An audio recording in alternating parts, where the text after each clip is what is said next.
Graça e paz, queridos irmãos, amados ouvintes. Hoje, dia 8 de fevereiro de 2024, quinta-feira, nosso devocional diário está no capítulo 13 de Atos dos Apóstolos. Nós vamos ver que em Antioquia haviam profetas, mestres, estavam ali Barnabé, estavam ali Saulo, estavam ali Manaém, muitos outros que faziam a obra e a vontade do Senhor. E ali eles estavam cultuando a Deus. E naquele momento, diz o versículo 2, que enquanto cultuavam o Senhor e jejuavam, o Espírito Santo disse: separai-me Barnabé e Saulo para a obra para a qual os tenho chamado. É interessante que Jesus tinha chamado Saulo há muito tempo atrás, muitos anos realmente, mas agora chega um momento específico. Saulo agora está preparado para sofrer em nome do Evangelho, que foi como Jesus explicou para Ananias, aquele que tinha o acolhido primeiramente, e agora Saulo vai sair com Barnabé para essa obra missionária. Eles vão sair e vão sair navegando. É incrível como Lucas ele vai especificando o caminho. É como se nós pudéssemos ver um mapa desenhado em nossa mente realmente daquilo que Paulo, Barnabé e as outras viagens missionárias de Paulo, eles vai acontecendo aqui de maneira espetacular. Eles vão atravessar, vão para vários lugares e diz aqui o versículo 6 que depois de atravessar a ilha de Pafos, acharam um judeu chamado Barjesus, que era mago e falso profeta. Ele estava ali com o procônsul Sérgio Paulo e ali esse Sérgio Paulo o seguia. Mas esse mago, que também era chamado de Elimas, diz o versículo de número 8, ele estava desfazendo ali aquilo que Paulo estava dizendo. É interessante que aqui no versículo 9 é que fica bem claro para nós que Saulo e Paulo são simplesmente a mesma pessoa.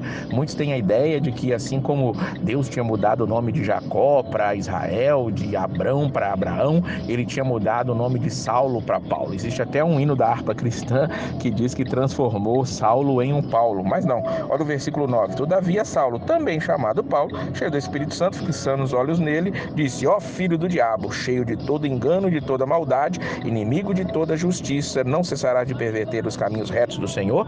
Aquele homem que estava pervertendo os caminhos recebeu uma mensagem de Saulo, também chamado Paulo, e daqui para frente nós vamos ver o nome de Paulo sendo escrito aqui, e aquele homem recebe ali a palavra de Paulo de que ficaria cego, e aquele poder que veio sobre aquele e que estava se incitando contra a palavra de Deus veio, e o procônsul acabou crendo. Depois daquilo, Paulo e Barnabé, eles vão para Antioquia da Pisídia. O versículo 13 nos dá uma informação pequena, mas que depois vai fazer a diferença, que João Marcos, sim, aquele que tinha saído junto com Paulo, com Saulo ali na obra, ele larga eles ali naquele caminho e ele volta para Jerusalém. Se lembre disso mais para frente. Eles chegam em Antioquia da Pisídia, lembra? Eles estão em Antioquia e agora vão para outra Antioquia. Havia várias cidades com o nome de Antioquia, porque houve um grande governante chamado Antíoco Epifânio, que foi fundando cidades com o seu próprio nome. Assim como Alexandre fundou Alexandria, futuramente Constantino fundou Constantinopla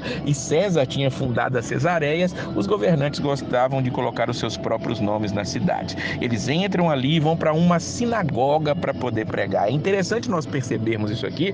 Eu tenho dito isso sempre até este capítulo, que os principais da igreja, as principais pessoas alcançadas eram judeus. Mesmo aqui onde há alguns gentios, esses gentios também eles são convertidos ao judaísmo. É o que a palavra do Senhor ela vai dizer para nós aqui dentro deste capítulo. Mas antes de chegar a isso, nós vamos ver que Paulo prega. Ele vai falar aqui acerca de Davi, filho de Jessé, e que Jesus vem dessa descendência, versículos 22 e versículos 23. Mas aí ele vai chegar no ponto principal, versículo 30, mas Deus o ressuscitou dentre os mortos. Sim, ele havia morrido, e ele foi visto durante muitos dias pelos que haviam subido com ele da Galileia para Jerusalém, os quais agora são testemunhas para o povo. E nós vos anunciamos as boas novas da promessa feita aos pais, a qual Deus cumpriu para nós, filhos destes, ressuscitando a Jesus. Jesus Cristo foi ressuscitado para a glória de Deus e para a nossa salvação.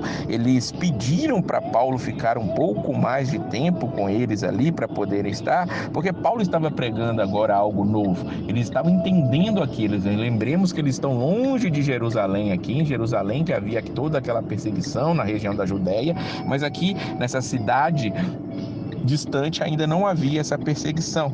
E aí Paulo vai encerrar sua pregação dizendo, versículo 38, irmãos, pois sabendo que por meio dele vos é anunciado o perdão dos pecados, e por meio dele todo o que crê é justificado de todas as coisas de que não pudessem ser justificados pela lei de Moisés. Que coisa espetacular é Paulo pregando a esses homens aqui. Veja no versículo 43 que a reunião acaba e os judeus e os gentios devotos convertidos ao judaísmo, mesmo os gentios ali, eles não eram diretamente gentios no sentido de ouvirem diretamente a mensagem de Jesus. Ainda assim, eles eram judeus, eram gentios convertidos ao judaísmo, homens que tinham se circuncidado também. E eles seguiram Paulo e Barnabé e esses encorajavam eles a perseverarem. Só que aqui também, como é na região da Judéia, houve inveja. Versículo 45 diz que os judeus encheram-se de inveja e começaram a blasfemar contra ele. E aí vem a grande mensagem no versículo 46. Paulo e Barnabé falaram corajosamente: era necessário que em primeiro lugar se pregasse a vós a palavra de Deus. Mas, visto que a rejeitais e não vos considerais dignos da vida eterna, nós nos voltamos para os gentios. Os gentios agora vão ser alcançados plenamente. Não é necessário mais se tornar judeu para ser um cristão. Eles podem ouvir. Ali aqueles judeus também se encheram de inveja. Eles vão levantar mulheres ali, incitar mulheres para falar mal, para perseguirem Paulo e Barnabé, diz o versículo de número 50, mas o versículo 52 diz que os discípulos, porém, estavam cheios de alegria e cheios do Espírito Santo. Por quê? O versículo 48 nos diz que os gentios se alegravam e glorificavam a palavra do Senhor,